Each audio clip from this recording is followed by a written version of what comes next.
was the last time you have been somewhere haunted? Did you have an encounter there? There are tons of haunted locations all around. Find out where and prepare yourselves for the experiences others have had. Make sure the lights are off and join us for Haunted Locations in 60 minutes.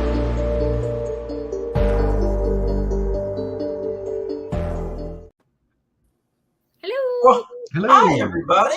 Hello. Welcome to another new episode of, all right, I'm going to get this right, WLTK-DB Talk Radio. Okay, we got it. I have to go through that a million times. Welcome to a brand new episode of Haunted Locations in 60 Minutes. I am your host, Nick Sarlo, with Diana Henry. Diana. And AKA, anytime Diana pops on, you can always just call her Mama. That is her name. Absolutely. Name All is right. Mama. I'll show you the real picture sometime. Today we are actually really excited. We are traveling all the way to Wisconsin, not for the cheese this time, not for the Green Bay Packers. We are traveling there for Brodhead Manor. Brodhead Manor is a very haunted location. And tonight we are very excited and honored to have Mr. Bill Walter. Bill is the owner of Brodhead Manor. Welcome, Bill. Hello. So, Brodhead Manor, like, what was it? Was Brodhead Manor always haunted, or did it have what was Brodhead Manor? Like, when was it established and everything?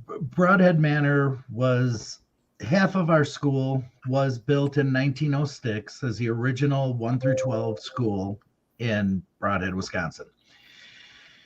During the years, they outgrew that school a little bit, and in 1939 they put on a massive addition to the school. So we have two halves of our building. One's 1906, one is 1939.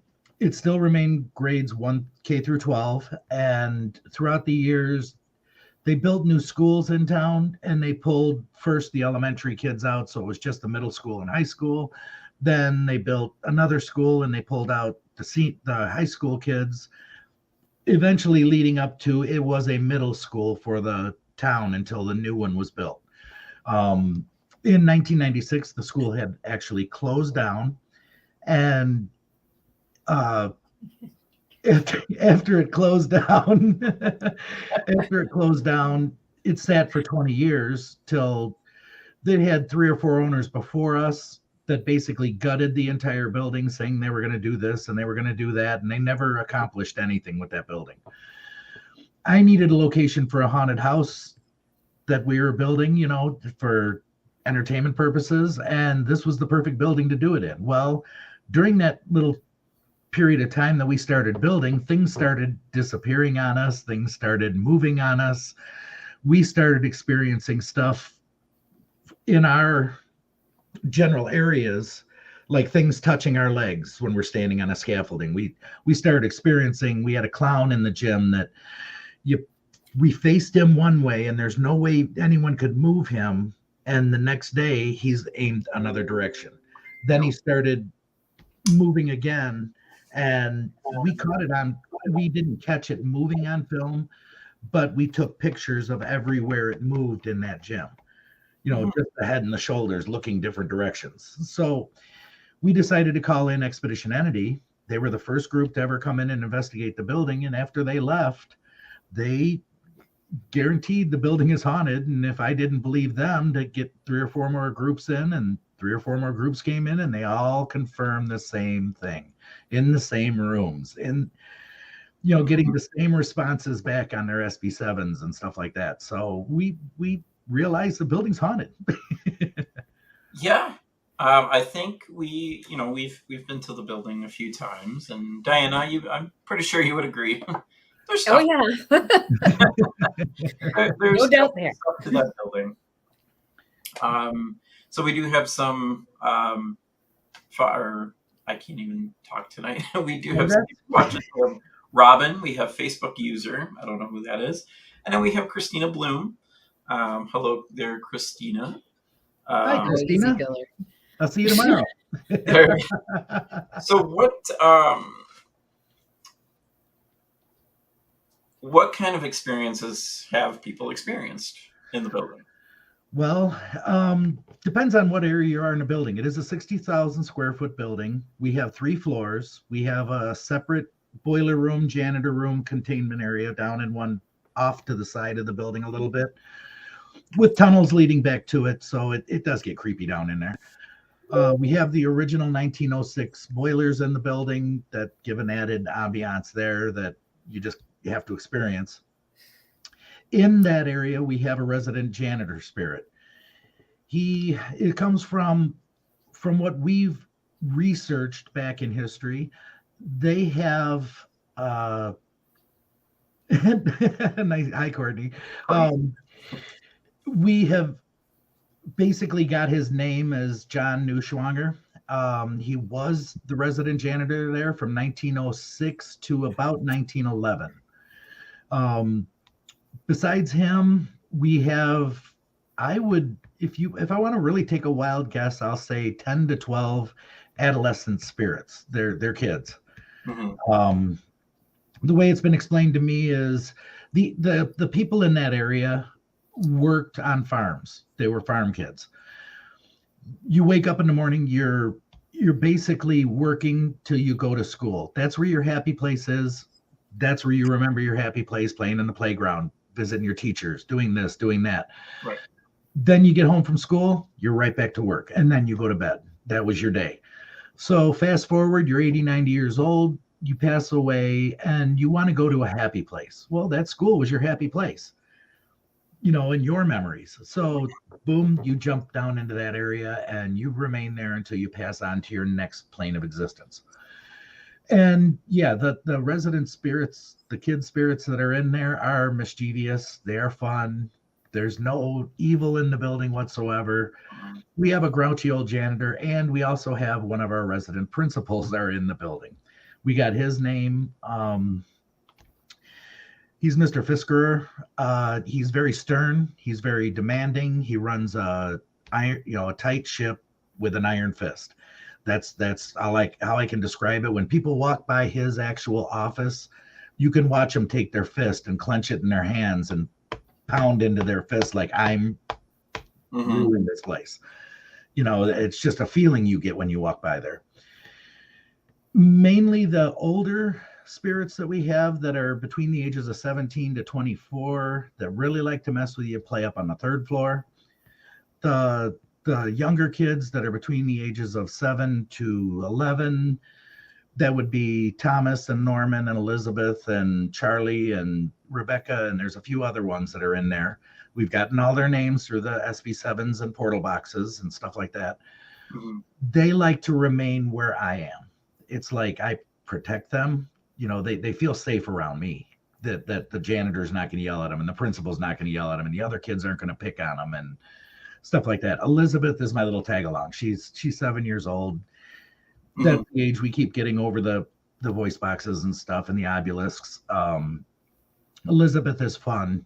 She actually loves to play hide and seek. And everybody says, well, how do you play hide and seek with a spirit? You can't see him. Well, right. I've devised a way to play hide and seek with her. I tell her to run out and hide. When I get close to her, she knocks twice on the wall or on the table or wherever she is to let me know she's there. And I'm like, okay, I found you, now run and hide again. And she does it. And we have had that over and over and over.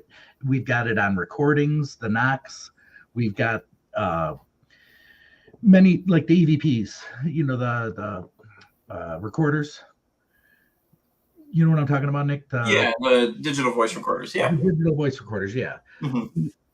We have on the digital voice recorders. Reggie actually caught it with Reggie. Can't think of his last name. Randall. Okay. He was with Greg Koss with the other show. He has caught her saying, "Surprise! I'm here," and she does the 2 knocks and she runs away. And you'll hear her footsteps running down the hall. So basically, we know these spirits are all in the building. We have fun. We have everybody that comes in. If you have positive energy, you're going to get a lot. If you come in negative and just grouchy or anything like that, they run and hide from you. They like coming out. You've experienced that, Nick. It's it all depends on people's moods. Oh, absolutely. I mean, there's been times where we've felt okay inside of the building. I know the last time we were there, when Diana, me, Leslie, Greg, and was it Michael, Diana, I think? No, Michael wasn't there that night. The last time we were just there. Yeah, I don't think Michael was there. Or he may have been at the beginning of the night, but he left early or something. Because I don't remember Michael staying long. I don't remember, but I remember the last time we were there, and this was weird because like we have heard stories like, because you told us, you're like, why don't you guys go out and investigate by the railroad and go see what you guys captured over there and everything. And a lot of people have told us like in that area is where you would feel kind of nauseous, kind of sick a little bit, kind of nervous and all that. But when we went to that area, we felt great. Like nothing was wrong, we were calm. But then walking back towards the building, this was the first time we were like, wait a minute, what's going on? Everybody was experiencing anxiety. Everybody was feeling the weight. Everybody was... That group of people that walked up that night, I cannot explain. I've told other people about that, and that night I got affected by one of our elementals really bad. After you all left was the first time I've ever felt fear in my building ever. I run a haunted house. I don't get scared. You all know I don't get scared. I love scaring people. That night, I locked up the doors and I stepped outside the door, and my dog Maya, who's my ghost hunting dog, she was there that night. She bolted to the expedition and cleared, jumping the front seat, getting in like something was chasing her. And I felt something brush my shoulder, and I've never been scared down to my core of something is going to attack me, something is going to beat me up. I don't know what it was. Right. I ran, after I slammed the door, I ran to my expedition, jumped in, drove off the property, and I was perfectly fine. So me being a skeptic, I back up into the parking lot, and that wave of fear hit me again as soon as I got back in that parking lot. Yeah. So I drove off and drove home. That what you guys experienced in the building, I know later on that night, you were feeling the unrest. Yeah. That, it just, things started to overwhelm everybody in that building. Yeah. That third floor bathroom. Sorry. Walking by that third floor bathroom, I saw this very thin, tall, stern looking man looking at me. And I'm like, hi. I'm already graduated. You can't get, but it was. You can't yell at me. Don't. I don't want to stay for detention. Thanks. Yeah, but it's bad. I mean, that night, I've never experienced some of the stuff that you guys all experienced in that building before. I think by going back in that back corner of the property so everybody knows, that back corner of the property is a separate little tiny piece of property, even in our county records. We cannot dig back in that corner because there used to be an Indian burial mound back there, and we have to have a state archaeologist out there if we do dig, in case we dig up bones. Right. The railroad supposedly plowed through that burial mound when they put in the railroad.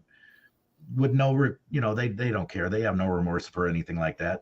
They did 6 other ones in the city of Broadhead also, as they went through. So that area that you guys investigated has never been investigated by anybody ever before. So when I explain this to other people, and I've got a couple American Indian shaman friends said that our elemental in the building was just warning us, telling us basically, do not ever go back there again. And so the next day I went out there and I actually did an offering to him. I put tobacco out there. I sprinkled sage. I sprinkled a bunch of other herbs that he told me to sprinkle. Mhm. Basically told him, thank you for letting us be here, stuff like that. And to this day, it's just been calm again. Everything in the building's been calm. Yeah. So it had, to me, I'm a skeptic, but that just helped it out. You know what I mean? Yeah, I, it was. I'll do anything to make everything peaceful because I have to be there. I'm, Right. when you watch that show 28 Days Haunted with Nick Simons and them, they were only in the building for 28 days. I've been there for 5 years. Mhm. Right. Try that one. Yeah. Yeah, it was. I don't know. That was a very weird night because I've never experienced anything like that. And Diane, I don't think you have either. And that's Not that intense, no. Yeah, and I know Leslie. She really got affected. We have the whole thing on film with her, and she ended up leaving early. She's just like, I can't do this. I can't stay in the building anymore. I gotta go. And she took off. She's like, yeah, she was out of there pretty quick too.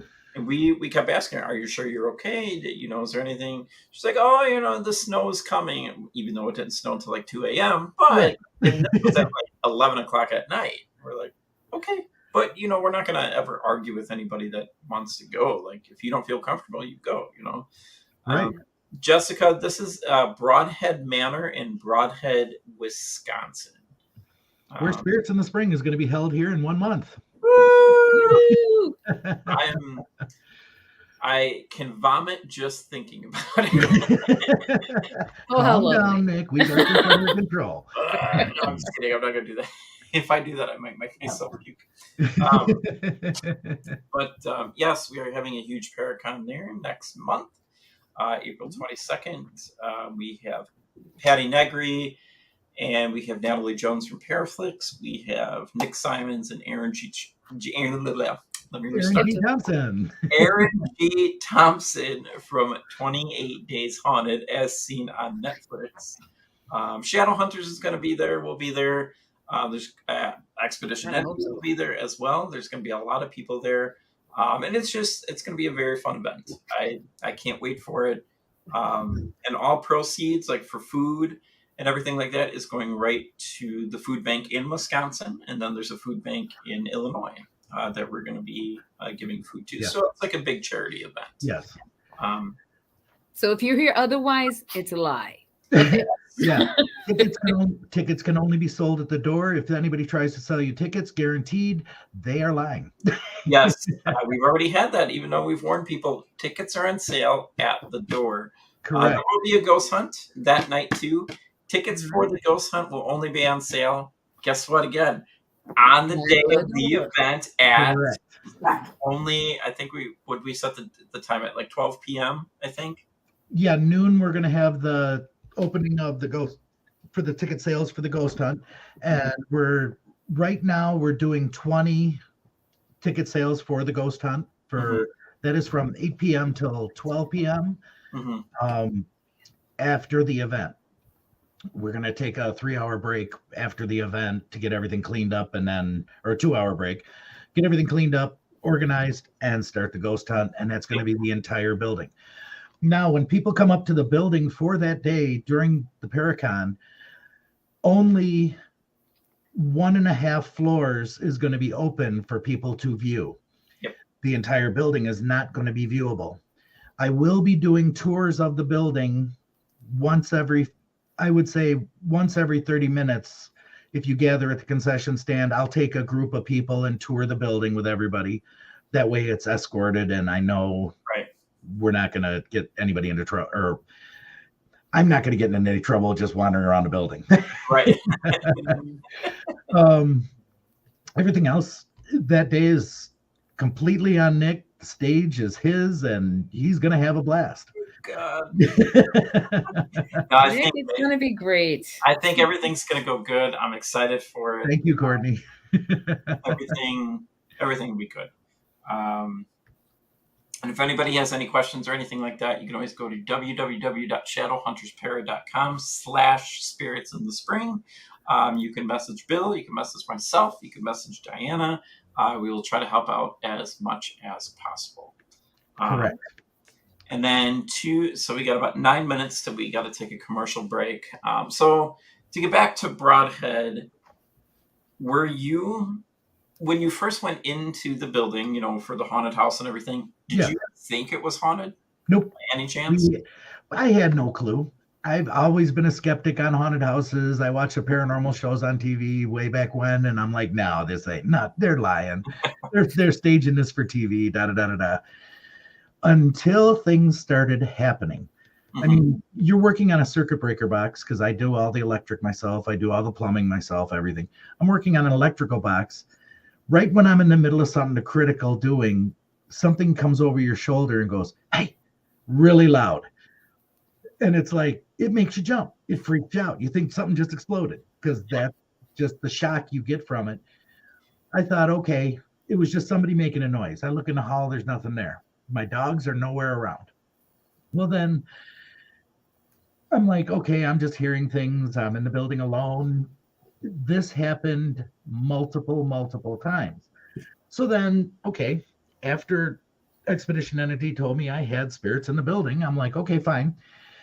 When other paranormal groups come in, I tell them, if you're going to set up in the gym with your monitors and stuff like that, when on your static cams that are throughout the building, if you have somebody monitoring that, the camera or the monitors, if something comes up to you and goes, hey, I want to know about it because I want to make sure I'm not crazy. Right. Well, shortly after that, that group had a girl down monitoring all the monitors. She come out in the hallway yelling and screaming for me to tell whatever it is to stop because it's driving her nuts. Every time she'd turn around, it'd do that to her. And I think with the picture I sent you, I think that is that spirit. That shadow hangs out in that doorway in the gym all the time. But I mean, we've heard, like footsteps. We've heard, people talking before, and when there's nobody on the floor with you or anything like that.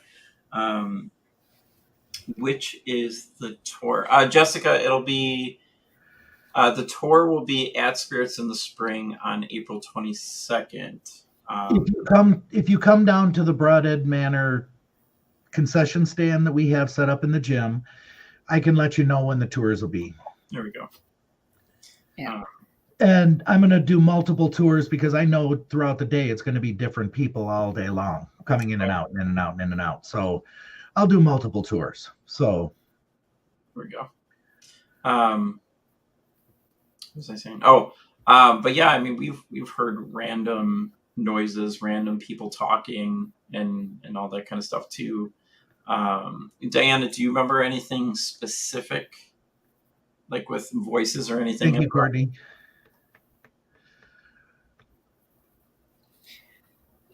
Voices, no. For me, it's more feeling. Like I could that third floor. That third floor, that last time we were there. I could feel them around us. I don't hear voices. I think I've only heard voices twice. One was at a different hunt from us, but usually it's all the feeling or what I see. Mm-hmm. So like that tall, stern-looking man in that bathroom.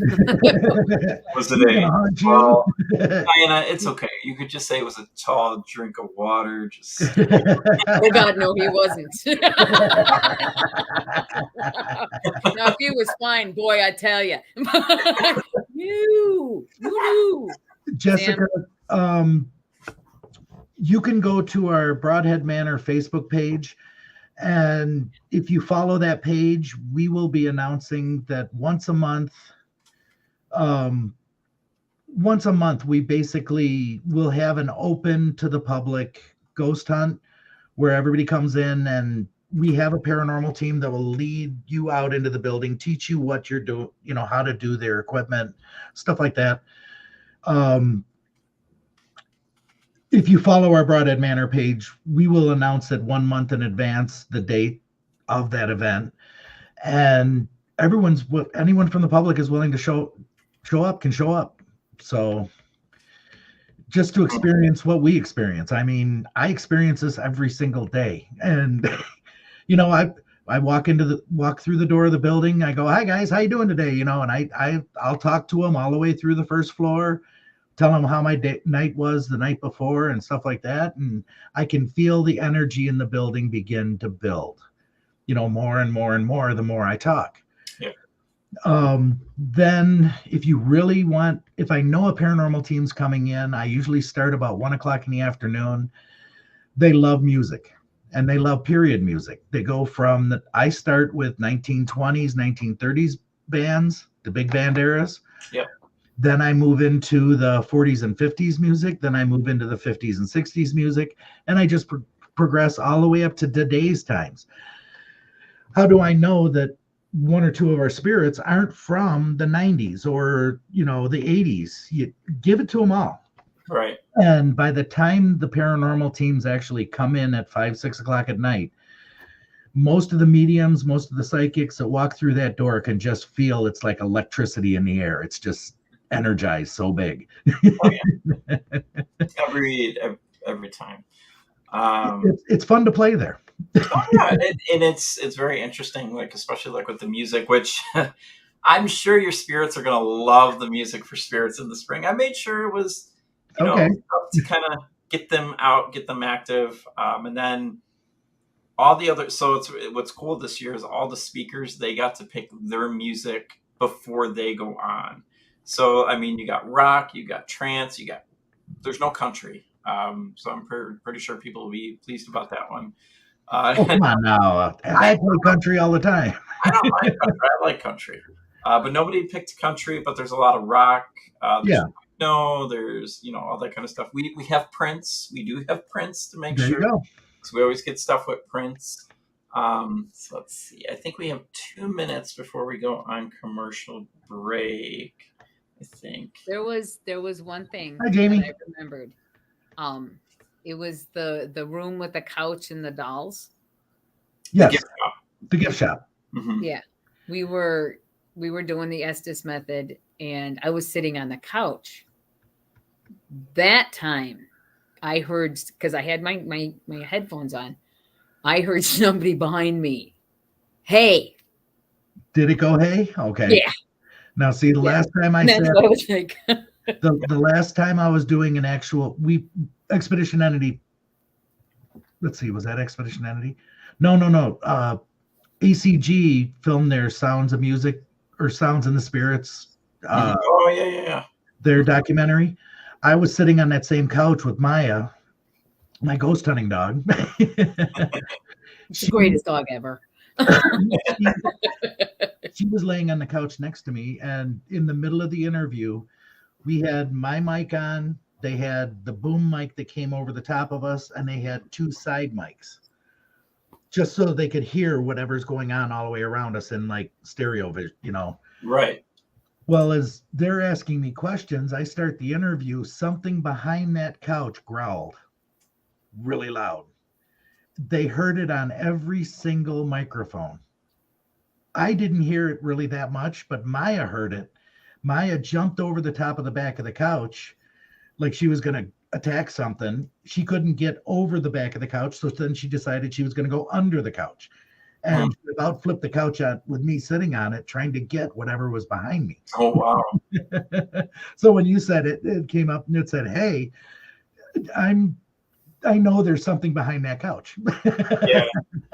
Yeah, there's definitely something in that room. And we'll continue talking about that in a minute, guys. We are going to take a quick commercial break, and we will be right back with Brodhead Manor and Bill Walter.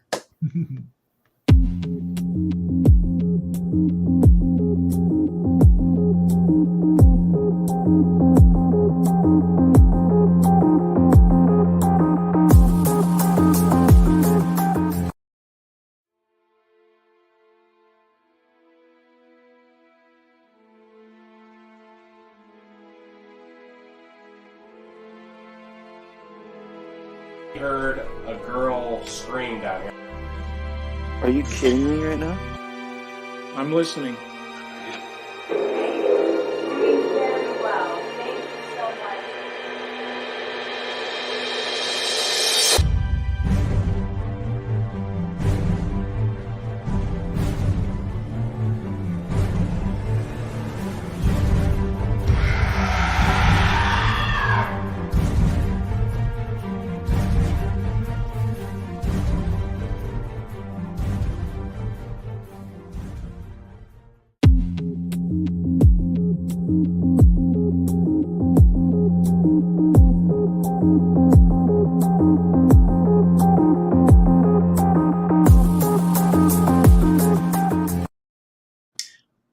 Paraflix commercial. That was nice. That was a good Nice. touch.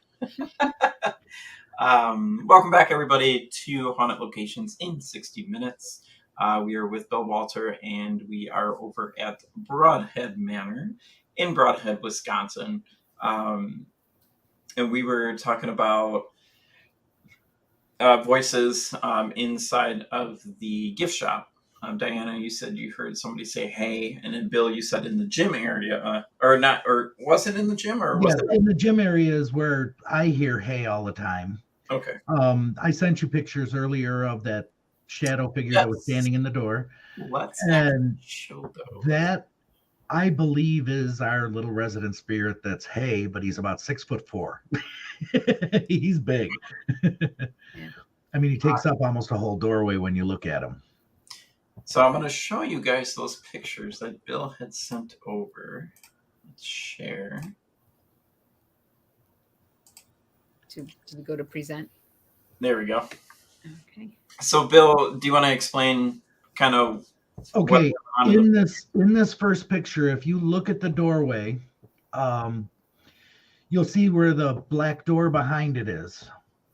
That is where you're going to be looking in the next picture.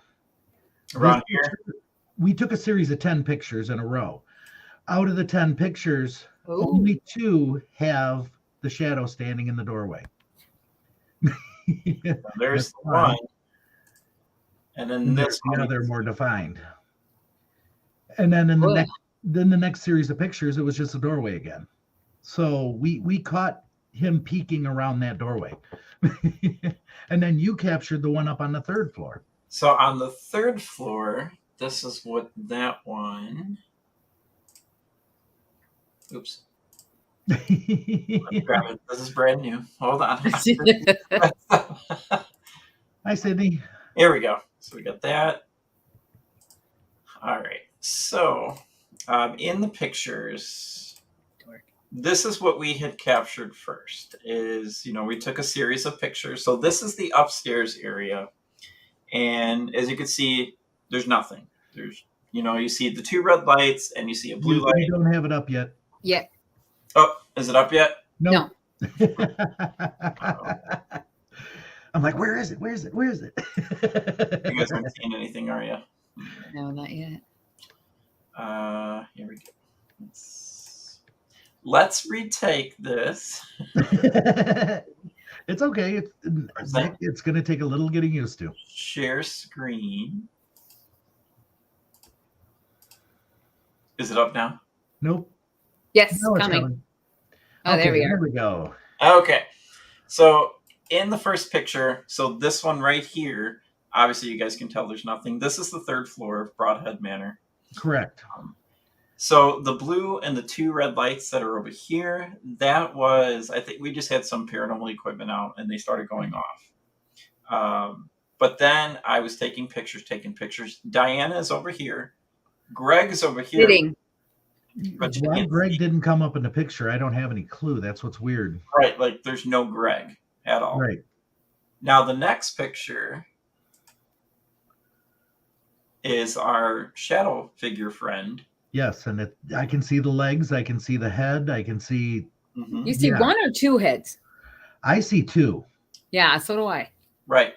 Like there's a pair of people walking across, or one with 2 heads. Mm-hmm. Which is weird because, like I said, Mike was on the opposite side of the room. Greg was sitting. Diana was sitting. And I'm just like, oh, okay, you know what? I'm just going to take some pictures. We'll kind of see what happens. And then when I took the 3rd picture, complete blurriness. That's wild. And I'm actually noticing now, there's a couple more lights figures. Yeah, there are a couple more lights, extra ones. This one. And obviously, if you guys look, those were not in. Well, I mean, there's this one over here. But I don't know. It was definitely wild. It was really weird. Yeah, I've had other people capture the shadows walking around on that floor also. We do have a back crawler that's up there also. He bends over backwards and crawls down the hall really fast at you. That one's the weird one. But it's not evil. It's one of the kids messing with you. I still think if I would see that, I'd probably shit myself. Like if I Yeah, see pretty it crawling backwards towards me. Darren Buss and his team were up there with Paranormal Exposures. Him and his wife were up on the third floor, and they had their floor, the thermal cam. Yeah.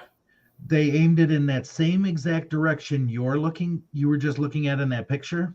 Mm-hmm. They had their cameraman walk in front of all the windows around that corner, and you could see the cameraman on the floor was bright orange and yellow. All of a sudden, something came up through the floor in front of the cameraman and started mimicking him, following him, but it was blue and gray on the floor. And it followed him perfectly all the way around the corner of the room until they stopped. And Darren's like, no, you need to back up to see if it follows you again. And he went to back up, and whatever it was jumped on the desk that's sitting right there, the teacher's desk. Yeah. And shot to the ceiling and crawled. You watch the blue figure crawl across the beam. And that room is the one with the beams that all the handprints are appearing now. Yep. So now I know what's crawling across my beams, making them put handprints all over them. Yeah. Explain it. Yeah. Explain the beams and the handprints for people who haven't been there. Okay, when I bought the building, I loved this room. I wanted this room as my condo. It's got these beautiful, big, thick wooden beams that are holding up the roof. They're all exposed. They just look pristine. They look beautiful. So I videotaped them all. And in my videotape, I've even studied this videotape over and over and over now. There are no handprints anywhere on these beams. Well, about fast forward 2 years of me owning this building, I start noticing there's little kids' handprints on the beams. Looks like they stuck their hand in stain and touched the beams, just held their hands there. Well, I couldn't explain why these handprints are starting to appear and they're getting darker. Well, we brought a resident from up in Broadhead that he's a friend of ours that does painting. He's been painting for about 45 years. He came in, he did a scraping on each one of the handprints, and he said, this isn't stain. Stain goes in 2 or 3 layers of the wood. This is superficial. Mm-hmm. And I'm like, okay, who could make these, handprints up there? Because I have no little kids running around this building. And they're definite little kids' handprints. There may be a couple bigger ones, but not many.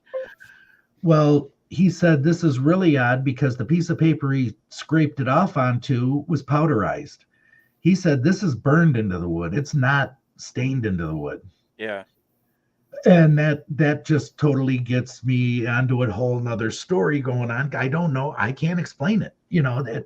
And they're new ones that appear once every 4 or 5 months. New ones will appear on the beams, and the older ones are getting darker and darker and darker. Mm-hmm. Hi, Larry. Oh, there's Larry from Expedition Entity. So, Hi, Sydney.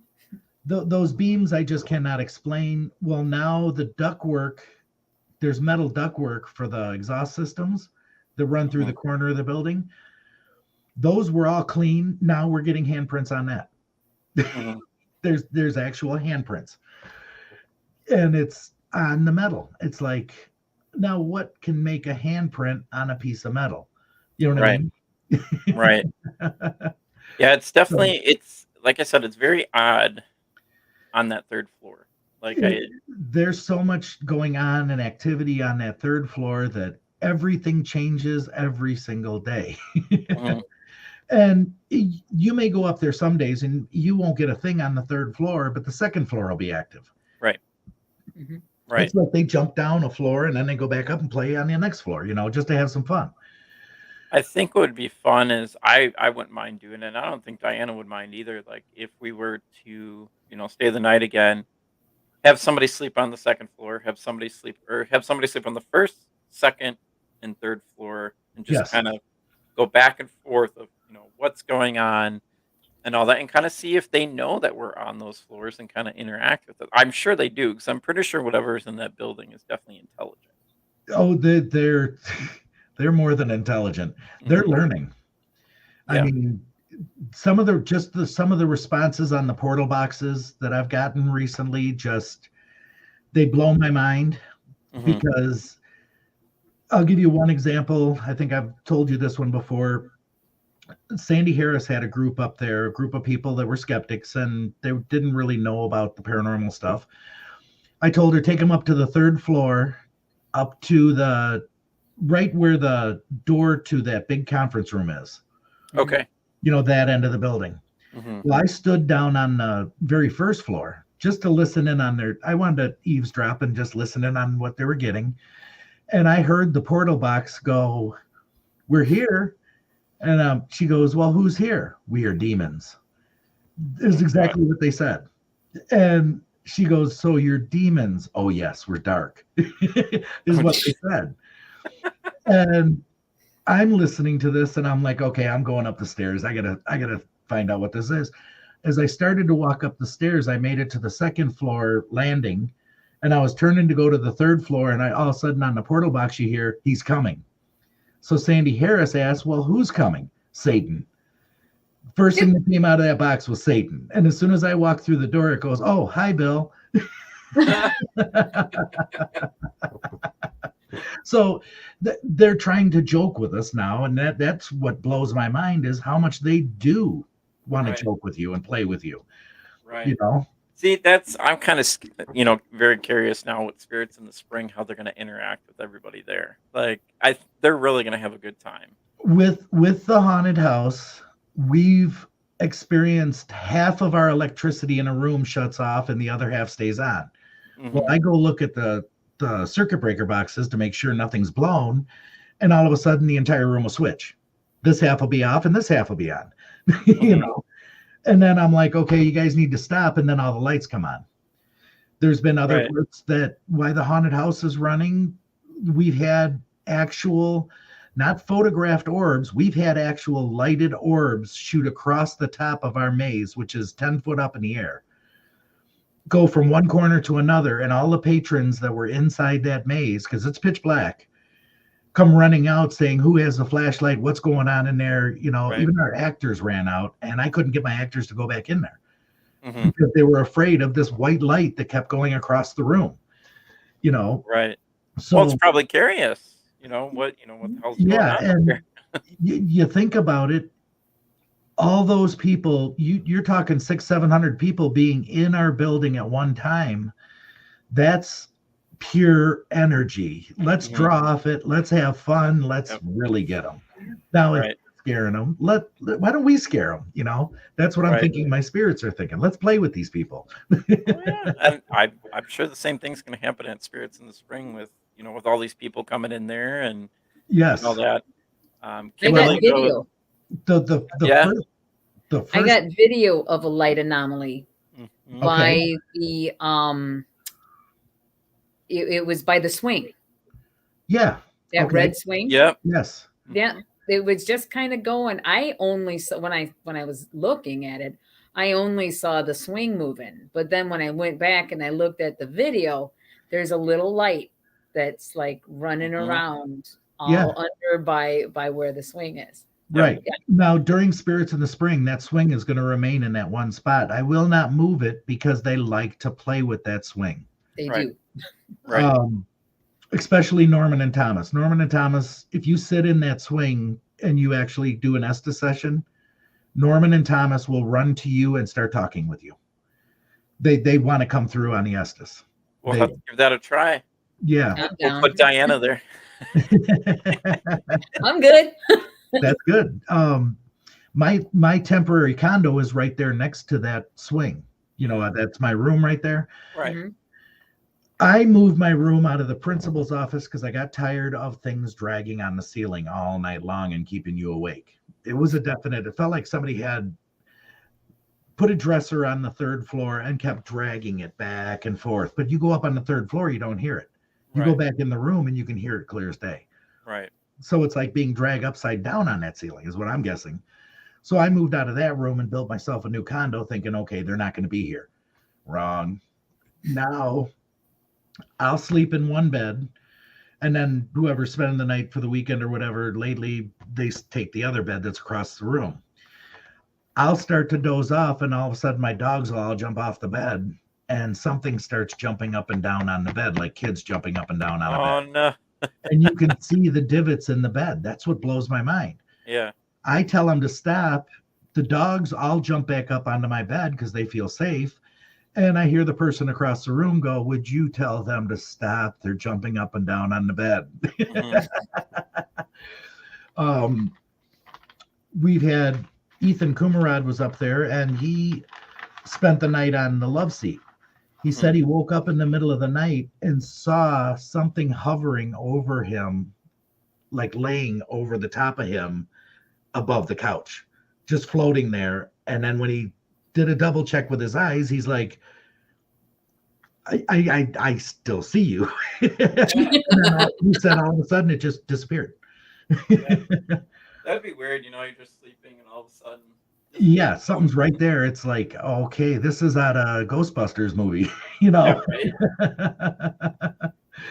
Kimberly goes, "I'm so disappointed it's not Mothman." Well, if you want Mothman, you're gonna have to go to West Virginia for that. Yes. One. That's only where I think Mothman has mostly been seen. But for some reason now, people are saying he's around O'Hare in Chicago. But yes, I've heard that he's been down in the Franklin Park area. Yeah. Mm-hmm. But getting back to different people sleeping at the building, wherever we have beds, there's certain times that if you lay down on those beds, things will start whispering in each ear as you're trying to sleep, and it keeps you awake. And you sit up, you look around, there's nobody in the room, you lay back down, and sure enough, they start whispering again. Yeah. So they're trying to communicate with you to see if they can get a response from you, is what I'm guessing. Yep. You know what I mean? Just for acknowledgement. I remember the first time we stayed overnight there, and I mean that was a great experience. We had a ton of fun staying the night, and we slept into the your old condo where the principal's office was. The 3-room is, yeah. And we decided to put Greg in the actual principal's office, and we're waiting. We're waiting for something to happen. Now I'm here, and we didn't know it was Greg, and Sharon gets up. She goes in there. She's like, "Oh, it's just Greg. He doesn't shut up when he sleeps." And you just say, and that's all we heard the whole night. So I don't know if the principal or somebody was trying to speak, but we couldn't hear anything because Greg was snoring the whole time. I'm pretty sure Greg has sleep apnea. He's got to get that checked out. But I've got it really bad. So, but yeah, I mean, we just every time I would close my eyes in that room, I kept feeling like there's something there, but then when I would open my eyes, there was nothing there. It was just staring at me like, "Did you hear that?" I was like, "I can't hear anything over Greg snoring. So I don't know what the hell you're hearing." Well, we've had, this was a couple years ago. I had, I can't think of their name. Dimensional Encounters, I think it was. They're out of Nebraska. Okay. Down lower Iowa, Nebraska. They came up. And they were all excited about they're going to spend the night at the building. They're going to spend the night at the building. And they go, "Where's the most haunted spot?" And at that time, above the stage in that music room area, the old band room, was our most haunted spot, is what I thought. So I said, "Set up your air mattresses up there, and you can spend the night in that room, and tell me what you feel when you're in that room." I went to bed.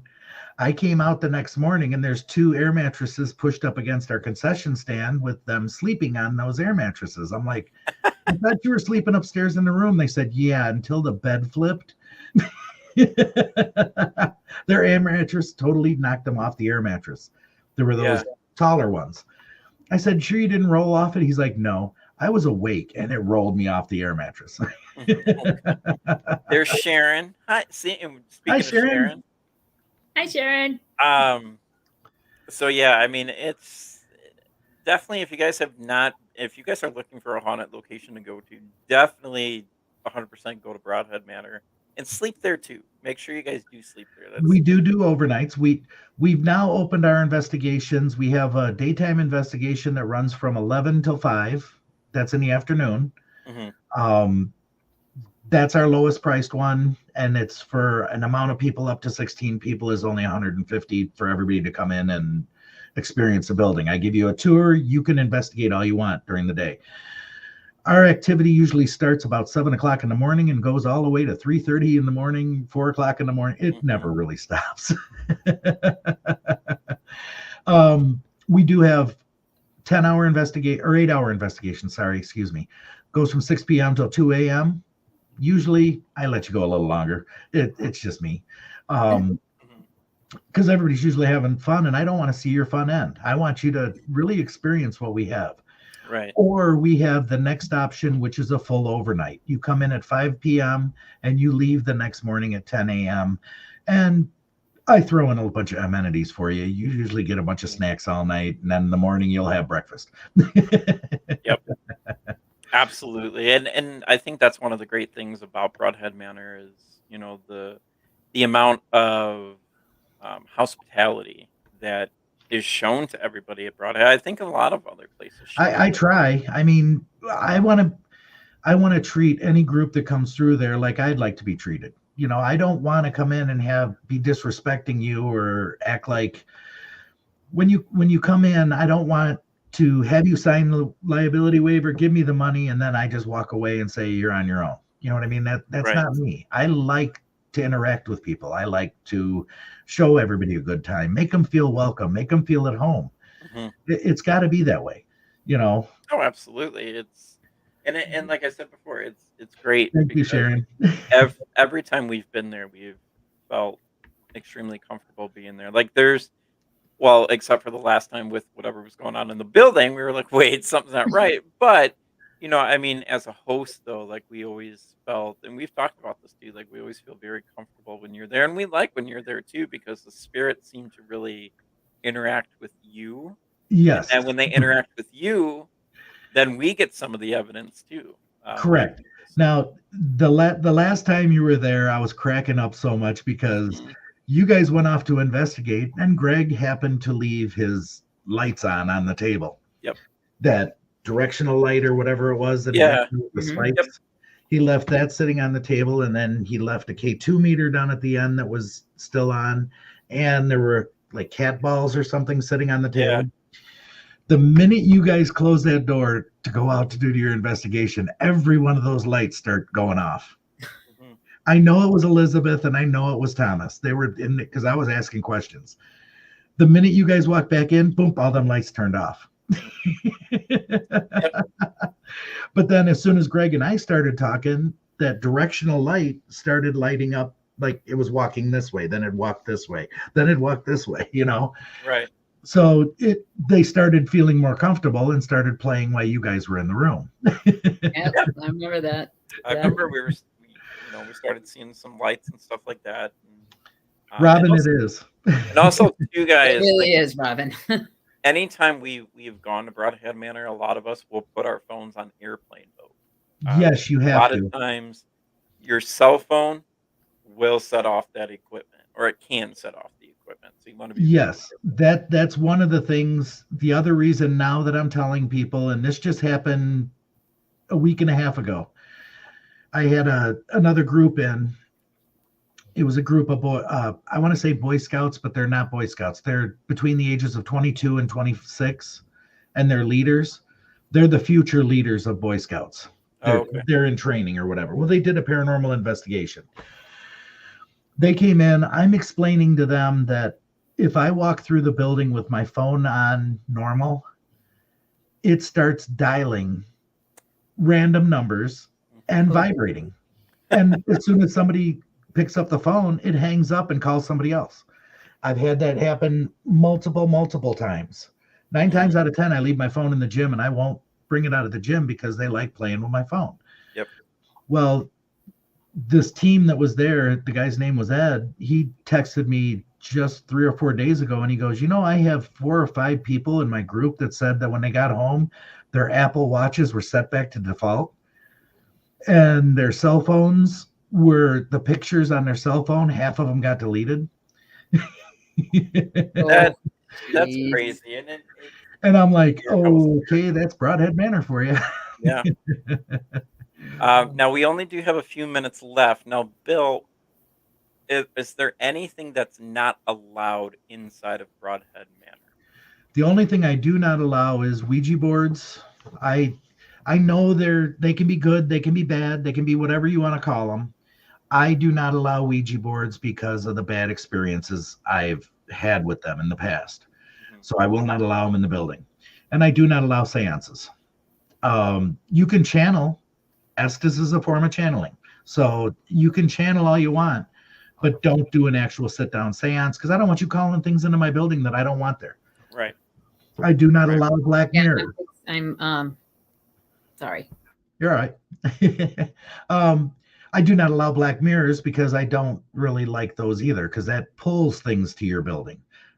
You know, like they're doing that experiment with the black mirrors all over the place. Well, how do you know something bad's not going into this mirror and then going to this place and then going into the next place? Right. And your little devil's toy box, yeah, you can have it at Spirits in the Spring, but you ain't using it. No. That is the other thing, guys. So the Devil's Toy Box will be there. We are not going to open it. It's going to stay closed. And once we are done, you know, before we do the investigation, I'm going to drive it back to our B&B that we're staying at.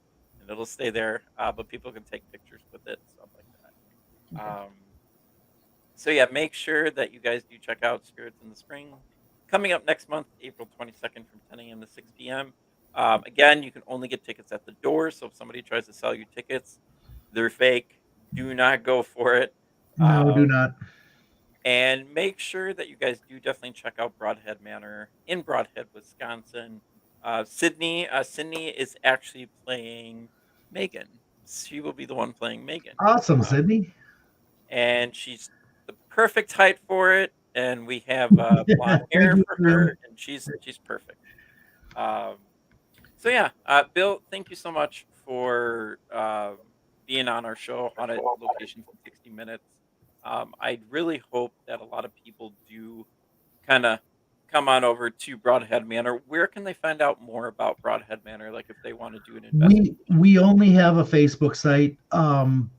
You can friend me on Facebook, Bill Walter, or you can go to Brodhead Manor /Facebook on Facebook. So we are all over Facebook. Perfect. And then also too, guys, if you guys can't get a hold of Bill, which you guys should always be able to. Yes, I'm available 24/7. You can ask me anything. I will forward it over to Bill or Diana or anything like that. But no, make sure you guys definitely do check out Brodhead Manor. It's probably on my top 5 haunted locations. I love Broadhead, and I love Bill because he's fun. He's such a fantastic host and everything. And Bill, thank you so much for what you do. Thank you. Over at Brodhead Manor. I really appreciate that. Absolutely. And thank you guys so much for watching tonight's Haunted Locations in 60 Minutes. Diana, Mama, do you have anything else to add? No, unfortunately, I have to leave early because I got my next show. Oh, that's right. You're doing metaphysical. Bye, Diana. It's been great. Double booked. What can I say? All right, guys. Good night. Have a good night. Everybody, I look forward to seeing you at Spirits in the Spring. All right. Thank you again, Bill. Bye-bye, Diana. Take care, guys. Bye-bye. The truth is here and now on WLTK-DB Talk Radio at WLTK-DB.com.